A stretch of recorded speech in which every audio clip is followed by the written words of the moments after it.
Pues bien, buenas tardes. El día de hoy vamos a revisar un tema bastante importante, de bastante importancia médica, hablando pues qué es de las principales complicaciones que podemos encontrar al momento de llegar a una situación de trauma, y es precisamente el traumatismo cráneoencefálico. Entonces, bien, vamos a empezar con esta plática y le quiero preguntar a Adriana Suárez. ¿Qué me puedes decir acerca del traumatismo craneoencefálico? ¿Qué sabes, Adrián?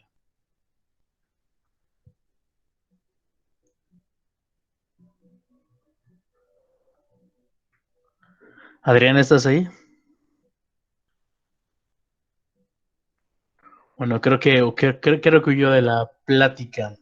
Entonces, Alexandra, no sé si ustedes comentarme qué sabes acerca del traumatismo craneoencefálico. Bueno, lo que yo recuerdo es que se divide en tres. Es leve, moderado y severo, dependiendo esto a la escala de coma de Glasgow. Bien, perfecto, muchas gracias. Doctor Olguín, ¿nos gusta complementar con algún otro punto respecto al traumatismo craneoencefálico?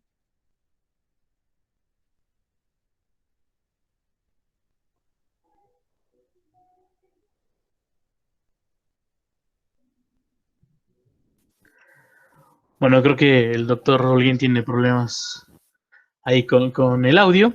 Entonces, David, ¿gustas complementarnos alguna o con algún otro punto respecto al traumatismo craneoencefálico?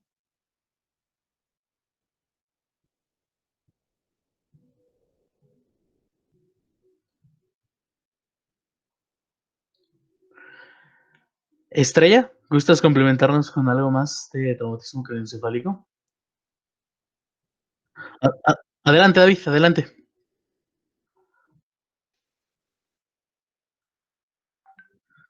Buenas tardes, Ay, David.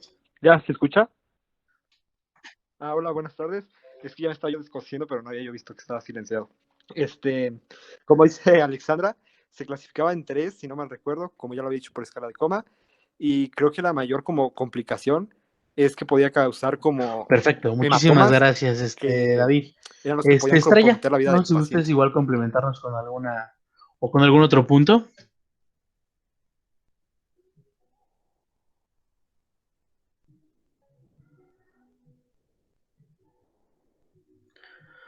No sé, creo que Doc Holguín, no sé si guste, creo que ya se escucha. Ya, Adelante, ya, muchas ya pude gracias. entrar. Hola, ¿qué tal? Bueno, el traumatismo craneoencefálico es una entidad clínica presente principalmente o caracterizado por el cambio de energía, específicamente en la bóveda craneana, que puede tener distintos tipos de lesión. Es correcta la clasificación que han mencionado mis compañeros desconozco de qué área son, pero mis compañeros también de capacitación, de pues la clasificación que se tenía hace algunos años. Obviamente todavía la podemos considerar, principalmente, bueno, de acuerdo a a la escala de coma de Glasgow, pero podemos considerar otro tipo de valoraciones neurológicas. Dentro de lo que mencionaban de que puede ocasionar hematomas, bueno, depende del tipo de sangrado o el lugar donde se encuentre la lesión, va a tener este tipo de acumulaciones sanguíneas y nos van a dar la característica de cada uno de estos hematomas, dependiendo del origen y del tipo de lesión. Y pues creo que nada más sería hablar un poquito sobre pues, la presión intracraneana, la generación del edema, los tipos de edema que tiene esta lesión y por qué es tan complicada y cómo genera cada una de o cómo la fisiopatología de este tipo de lesión genera cada una de sus complicaciones, ¿no? Desde el hecho de poderlo encontrar pues convulsionando o en alguna fase de deterioro rostrocaudal, pues podríamos considerar cómo está complicado este paciente. Y no sé qué más. No, perfecto, muchísimas gracias por complementar esta parte. Y bueno, conforme vayamos avanzando en la plática, pues bueno, vamos a ir de igual manera pidiendo esta interacción, este cambio de ideas que van nutriendo precisamente la plática. Y bien, pues como lo comentaba el doctor Holguín, la definición tal cual, la manera muy rápida, y por llamarlo así, pues bueno, va a ser cualquier lesión que va a generar un deterioro funcional del contenido craneal secundario a un intercambio brusco de energía mecánica Ok, hay que recordar que el traumatismo craneoencefálico, pues bueno, es una de las principales causas de muerte, es una de las principales causas de morbilidad también. Entonces, por lo tanto, es un problema de salud a nivel mundial. Obviamente, esto repercute de manera negativa en la sociedad en muchísimas cuestiones, puesto que los pacientes, ya sea que fallezcan o que queden con algún tipo de secuela, lo que, bueno, pues genera que precisamente exista este grado de discapacidad o este grado de ausencia en algún punto de la economía que, bueno, se traduce precisamente en gastos importantes. Vamos a recordar un poquito de la anatomía que existe a nivel de cabeza. Entonces, no sé, Estrella, si gustes comentarnos un poquito esta parte, ¿qué nos puedes mencionar acerca de la anatomía que existe a nivel de cabeza?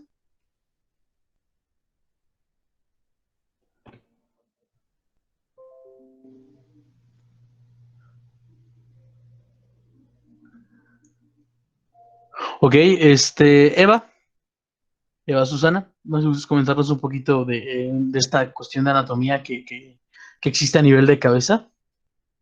Sí, bueno, pues la cabeza está conformado por huesos, eh, pues se puede dividir en dos dependiendo de la literatura que estemos leyendo. Se divide en la bóveda y obviamente en el macizo facial. En este caso, por trauma de cráneoencefálico, pues nos podemos enfocar en la parte de lo que sería, pues la parte de lo que contiene el cerebro, que sería la bóveda, y pues este cerebro pues es lo que recubre o es lo que almacena el cerebro, que el cerebro va a estar recubierto o cubierto más bien por meninges, que son tres. La que está más pegada al cerebro pues es la pía madre, y de ahí, bueno, tenemos la aracnoides y la dura madre, ¿no? Que pues aquí podemos encontrar algunos de los hematomas. También de los más importantes es que tenemos, bueno, entre estos huesos pues tenemos las uniones, que bueno, creo que me escucho. Y ya, no sé qué más tenga que mencionar.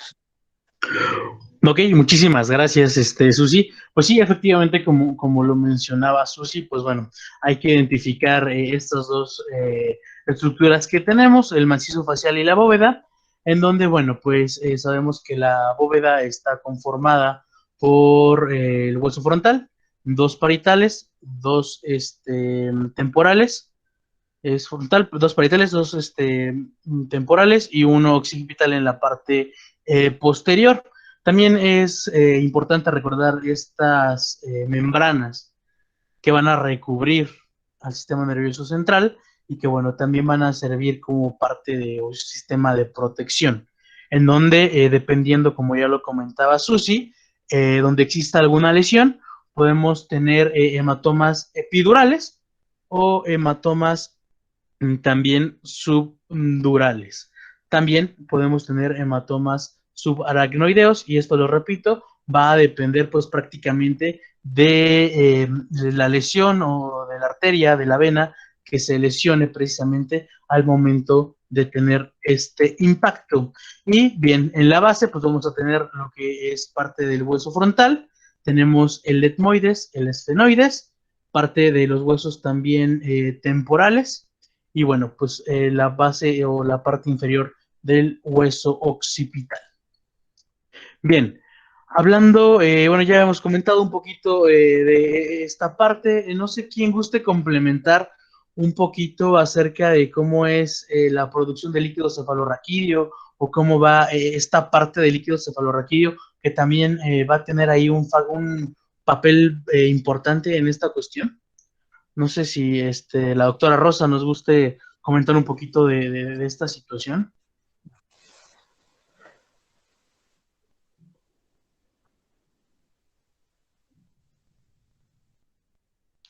O no sé si igual el doctor Alguien, creo que tenía el micrófono prendido, no sé si guste comentar algo. Sí, yo, bueno, pensaba comentar, pues recordar la parte, ¿no? Que anatómicamente o funcionalmente, el líquido cefalorraquídeo es un ultrafiltrado de líquido que nace principalmente en los ventrículos, se genera en los plexos coroideos, de los plexos coroideos tiene, bueno, como lo representa la imagen, tiene un tipo de flujo principalmente que se da a nivel intracraniano.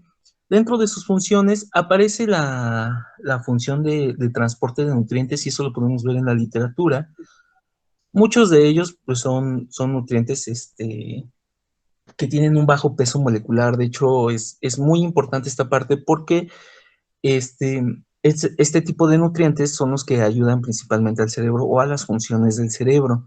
Recordar que a pesar de que existe el líquido cefalorraquídeo y tiene un tipo de circulación a nivel cerebral, no deja de existir la irrigación sanguínea que se da por las dos arterias principales que provienen de la carótida, ¿no? Entonces, para nosotros es muy, muy importante tomar en cuenta esta función del líquido cefalorraquídeo porque va a ser uno de los componentes que también más se va a encontrar dentro de la bóveda craneana. De ahí en fuera, no sé si algo me haga falta decir o les haga falta saber, no sé, si me van a preguntar. No, muchas gracias, Doc. Pues bien, efectivamente, y es lo que vamos, bueno, ya habíamos comentado esta parte de la anatomía, de las membranas que van a recubrir, que van a funcionar, y vean, hablando en porcentaje, estamos hablando que cerca del 80% corresponde a lo que es el parénquima encefálico, 10% a lo que corresponde sangre, y bueno, el otro 10% líquido cefalorraquídeo, bueno, con todo lo que ya comentamos y complementamos. Entonces, bueno, al igual que todos los mecanismos de lesión que se presentan en el área de traumatología, pues bueno, tenemos de tipo directo o de tipo indirecto, en donde también a su vez su clasificación va a ser un mecanismo primario y un mecanismo secundario. Recuerden que el mecanismo primario pues va a ser prácticamente el golpe, ¿no? Independientemente de cómo se produzca, cómo se lleve a cabo este golpe, pues bueno, va a generar el daño y posteriormente o secundariamente, como su nombre lo dice, todas estas complicaciones como es la edematización, el cierre o la dificultad de que exista un retorno sanguíneo hacia el cerebro que genera precisamente este edema, ¿no? Todas estas complicaciones, la misma hipoxia, la muerte celular, van generando todas estas lesiones secundarias que, bueno, son las que tenemos que evitar principalmente, una, que aumenten y que, bueno, contribuyan a que el pronóstico de mi paciente, pues bueno, sea malo o sea perjudicial. Bien, entonces, bueno, vamos a ver que se pueden presentar diferentes tipos de lesiones, donde podemos incluir también la presencia de fracturas, recordando que la definición de fractura es como la solución de continuidad del tejido óseo. También podemos tener fracturas de base de cráneo, ya sea en la fosa anterior, en la fosa media o en la fosa posterior, que bueno, vamos a tener, ya sea, no sé quién me guste comentar, a ver, María Fernanda Aparicio, no sé qué tipo de lesiones o qué tipo de signos, síntomas nos pueda referir a una fractura de fosa anterior.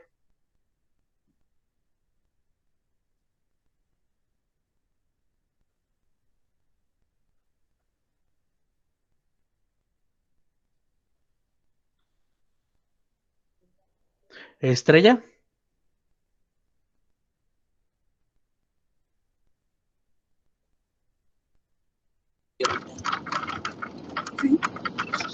Requerimos experimentar.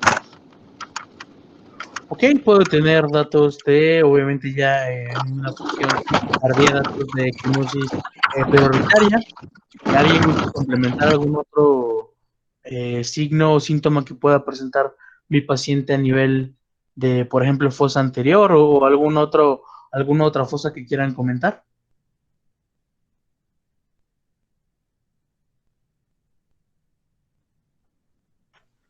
Sí, pues, bueno, yo de nuevo, es pues recordar que las fracturas de base de cráneo como tal, al ser la base del cráneo está en una estrecha relación con la cara principalmente y bueno, con las estructuras por debajo de la misma. ¿Por qué es importante esto? Porque muchos de nuestros signos clínicos los vamos a encontrar todo por debajo del cráneo. que era lo que había, me parece que comentó Estrella. Las fracturas de fosa anterior tienen una estrecha relación con las fracturas tipo Lefort. De hecho, es muy importante tomar en cuenta esto. La fractura de los huesos que forman a la base del cráneo, este, al ser un tipo, ahora sí que, bueno, un tipo de hueso, digámoslo así, delgado, regularmente es muy fácil que tengan una lesión y por ahí podemos tener fugas desde sangre hasta líquido cefalorraquídeo y todas las definiciones que tenemos. Entonces, es muy importante como clínicamente encontrar estas relaciones o encontrar qué características tiene cada una de estas lesiones. Por ejemplo, la fosa anterior tiene la equimosis periorbitaria, la fosa, bueno, la parte media, la fractura de piso medio, tiene muy característico la equimosis retroauricular o los famosos signo de batalla, que históricamente era también por un traumatismo.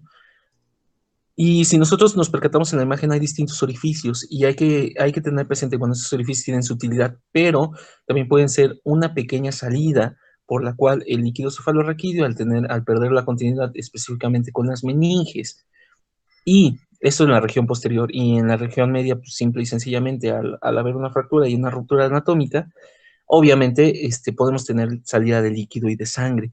Y en la parte posterior es un poquito difícil de diagnosticar, principalmente nos da alteraciones o sea, respectivamente hacia el lóbulo que se encuentra en esa parte, que sería el lóbulo occipital, y también podemos encontrar la famosa equimosis en el velo del paladar. Y pues nada más dentro de sus signos clínicos es lo que se encuentra. Perfecto, Doc, muchísimas gracias. Entonces, recordando precisamente este pequeño breviario que nos dio el Doc, pues bueno, aquí tenemos la imagen de equimosis periorbitaria, en este caso es bilateral, y en la siguiente imagen pues tenemos el signo de batalla, o el signo de battle, ¿no? En esta parte que comentaba precisamente el doctor Holguín. Bien, pues hay que recordar que el cerebro es un órgano que requiere bastante aporte, uno, porque consume demasiado oxígeno y porque el metabolismo de la glucosa también es bastante acelerado. Es por eso que realmente el tejido nervioso pues es bastante susceptible a esta falta de irrigación. Entonces, vean un punto muy importante. El flujo sanguíneo cerebral, pues bueno, va a estar envuelto o va a depender de muchos factores, principalmente de la presión de perfusión cerebral y también de la presión venosa central. Entonces, bueno, entre estas variaciones, pues bueno, puede existir algún compromiso que se llegue a dar a nivel de la perfusión.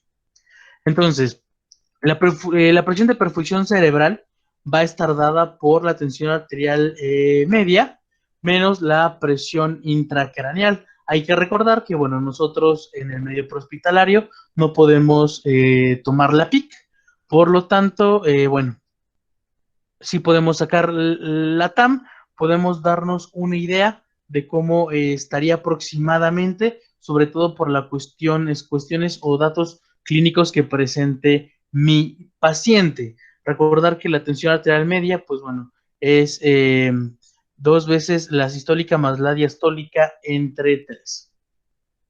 Y aquí vamos a una teoría bastante compleja, bastante interesante para una doctrina, perdón, no es una teoría, es una doctrina, que es la doctrina de Monroe-Kelly, en donde nos dicen, o nos comenta esta doctrina, que el volumen, pues es un contenido intracraneal que debe de ser constante.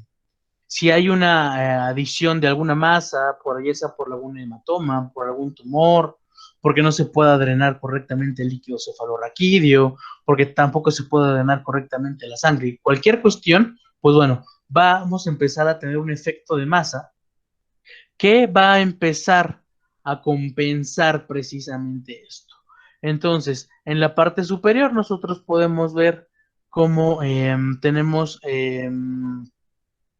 un estado normal de la presión intracraneal. en donde, bueno, pues tenemos estos niveles, tanto de presión, bueno, perdón, de volumen venoso de sangre, volumen arterial, propiamente el cerebro y líquido cefalorraquídeo. Entonces, al momento de que empieza a haber una presencia ocupativa, una presencia de masa, vamos entonces a ver que tanto el extremo venoso como el líquido cefalorraquídeo que se encuentran en las orillas de esta ejemplificación, bueno, pues van a ser los primeros que van a sufrir esta salida, esta compensación, este proceso ¿cómo poderlo llamar? Pues sí, como de compensación para tratar de mantener este equilibrio. Sin embargo, bueno, ya cuando no está compensando y tenemos una presión intracraneal elevada, podemos ver cómo disminuye significativamente el volumen venoso y el volumen de líquido cefalorraquídeo. Y es aquí entonces cuando, bueno, nosotros empezamos ya a presentar datos significativos porque esa presión tiene que salir por algún punto. ¿Ok? Entonces es cuando nosotros empezamos ya bueno, empezamos a ver en el paciente precisamente este tipo de lesiones.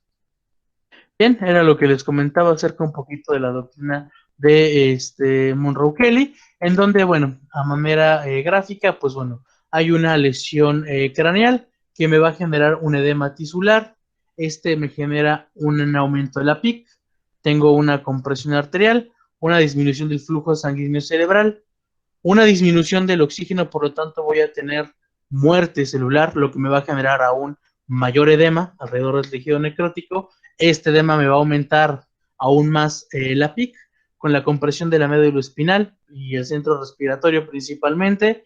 Esto me va a acumular CO2 que me genera vasodilatación, lo cual me genera aún mayor aumento de PIC y bueno, pues mi paciente va a fallecer. Entonces, son las cuestiones que nosotros tenemos que ver, ¿no? Y es precisamente este diagrama que tenemos. Y me gustaría preguntarle a David si me gusta explicar este diagrama o qué sabe acerca de lo que estamos comentando, de cómo es la regulación precisamente con este tipo de cuestiones.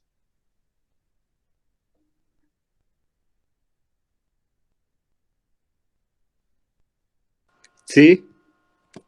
Adelante, Bueno, David. dice en autorregulación, dice que la isquemia va a provocar un edema y el edema va a aumentar la PIC, la presión intracraneal. Por lo tanto, la presión arterial media va a aumentar, pero no lo entiendo bien. Sí, y por lo tanto mi flujo sanguíneo cerebral, o sea, si yo aumento mi va a presión, bajar y va a haber isquemia, ¿no? exactamente. Por eso. Ok. Al disminuir el flujo sanguíneo cerebral, aumenta mi PAM y aumenta mi isquemia. Esta isquemia me genera presencia de edema y este edema me produce aumento de la PIC, que al final del día también se va a ver repercutida en mi presión arterial media. Acuérdense que la presión arterial media va a haber, o lo podemos traducir como esta presión de perfusión, ¿ok? Esta presión ideal para que pueda existir un correcto intercambio, ¿no? De tanto de nutrientes como de desechos, productos de desecho.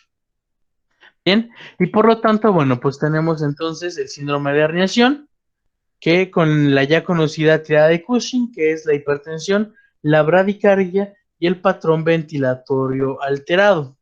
Bien, entonces, en base a la gravedad, como una manera de clasificar, tomando en cuenta la escala de coma de Glasgow, pues bien, tenemos que la clasificación leve es con una escala de 13 a 15, el moderado de 9 a 12 y el grave menor a 8, ¿no?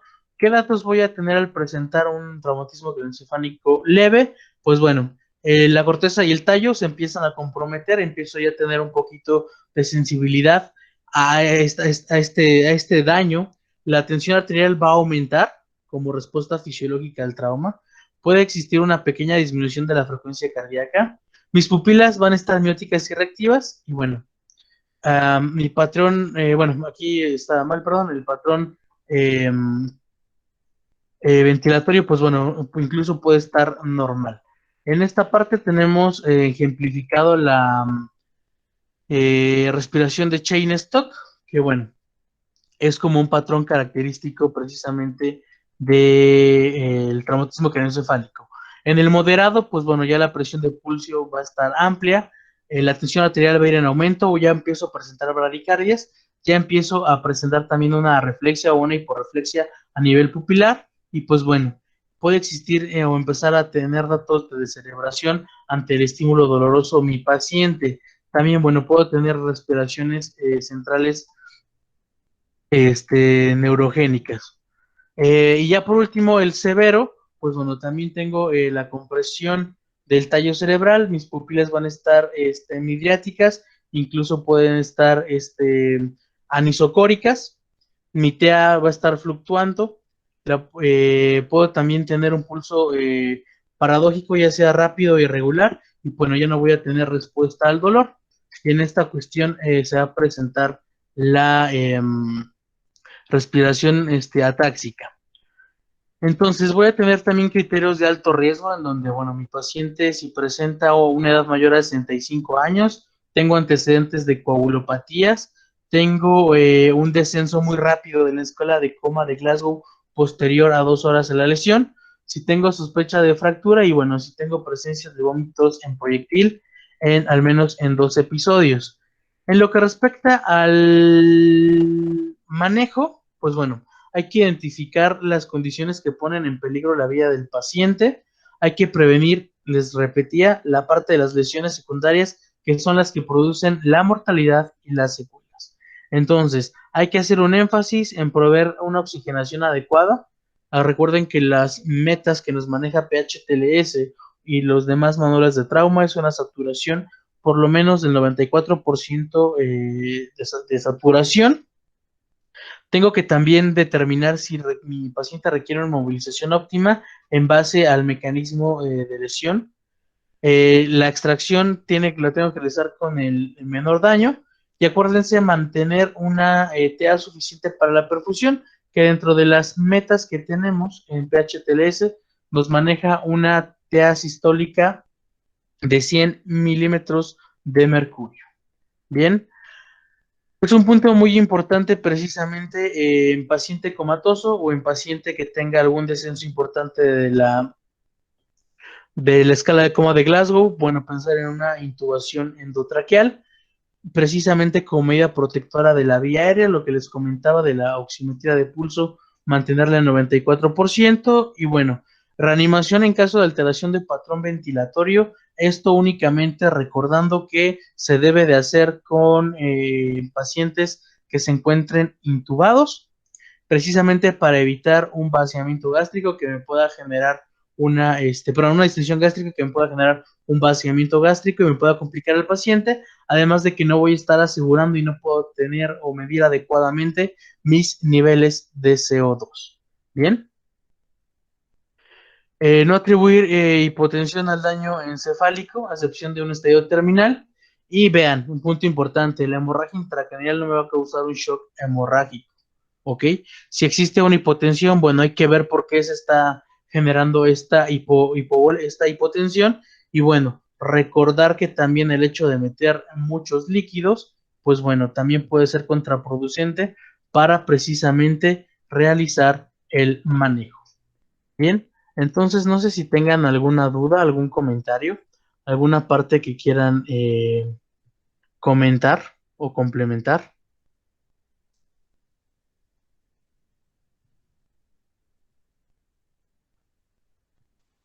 Sí, bueno, a mí sí me gustaría comentar, a veces dentro de la evaluación específicamente para el TUM básico, es muy común que relacione la triada de Cushing con el traumatismo craneoencefálico y que eso le ocasione que a veces su evaluación no sea correcta. Es muy importante que debe de empezar buscando datos de aumento de la presión intracraneana. Y dentro de ellos se encuentra la triada de aumento de la presión intracraneana, que sería cefalea, vómito en proyectil y papiledema. Probablemente no puedan ver el papiledema, pero si cumple, por lo menos tiene cefalea, vómito en proyectil, lo está empezando a iniciar con náusea y con los datos clínicos, pues ya podemos sospechar de un traumatismo craneoencefálico, pues iniciando leve, ¿no? Sí sería importante, bueno, muchos de nosotros los ponemos a revisarlo cuando les damos clase, cuando son alumnos, que chequen la parte del deterioro rostrocaudal y ahí, y si lo revisan concretamente, van a ver que cuando pasa de la fase diencefálica temprana a la diencefálica tardía, es donde ustedes pueden encontrar cómo es que se va alterando principalmente las complicaciones miotónicas o bueno, este tipo de contracciones y por tanto van a ver por qué su paciente se decortica y después cambia de posición a una posición de descerebración o una extensión anormal, más correctamente dicho. Es muy importante tomar en cuenta esto. ¿Por qué? Porque a veces creemos que, bueno, está decorticado, pues es más fácil tomarle la presión y canalizarlo, pero que diga, está descerebrado, es más fácil canalizarlo y pues no sé, hacer la restricción de movimientos, pero no quiere decir que su paciente esté mejor, ¿no? Y es una situación muy compleja porque tenemos que tomar en cuenta muchas situaciones, ¿no? Nunca dejen sin oxígeno a esta clase de pacientes y procuren evaluarlo correctamente porque a veces, por los tipos de lesiones y los tipos de hematomas que tienen, se pueden complicar rápidamente, ¿no? De hecho, muchos de nosotros hemos escuchado y llegado en ambulancia y pues, ya lo encontramos enteramente complicado y pues realmente es que no llevaba tanto tiempo, ¿no? En el cual había sucedido su lesión. Entonces, pues tomar en cuenta esta situación y creo que nada más.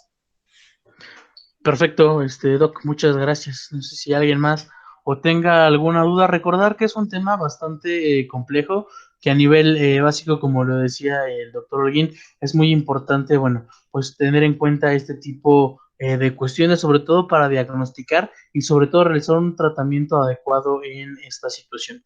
Entonces, bien, no sé si tengan alguna duda o algún comentario respecto a a este tema, este pequeño repaso de este tema.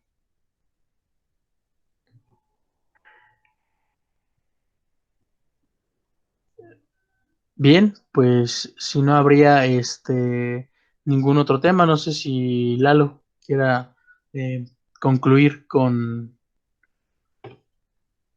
la presentación. Sí, bueno, pues más que nada agradecerte, doctor, agradecer a todos los que asistieron el día de hoy a la plática, en verdad enriquecedora y nos ayuda a tener un panorama pues muy cercano porque a partir de la experiencia que cada uno de ustedes tiene va enriqueciendo el conocimiento de todos, ¿no? Eh, gracias por la participación, por tu participación, Doc, de manera particular, por el contexto propio del tema y invitarles que no lo dejemos pasar, nos unamos al próximo viernes. Ciertamente es algo que es favorable, que enriquece y es en beneficio de todos nosotros, de toda nuestra delegación, de todo nuestro contexto que tenemos como formadores de los próximos técnicos en urgencias, ¿no? Pues nada, es agradecerles a ustedes, a los chicos que se incorporaron. Sé que algunos no pueden por trabajo, pero al menos hoy 10 sí estuvieron aquí presentes, ¿no?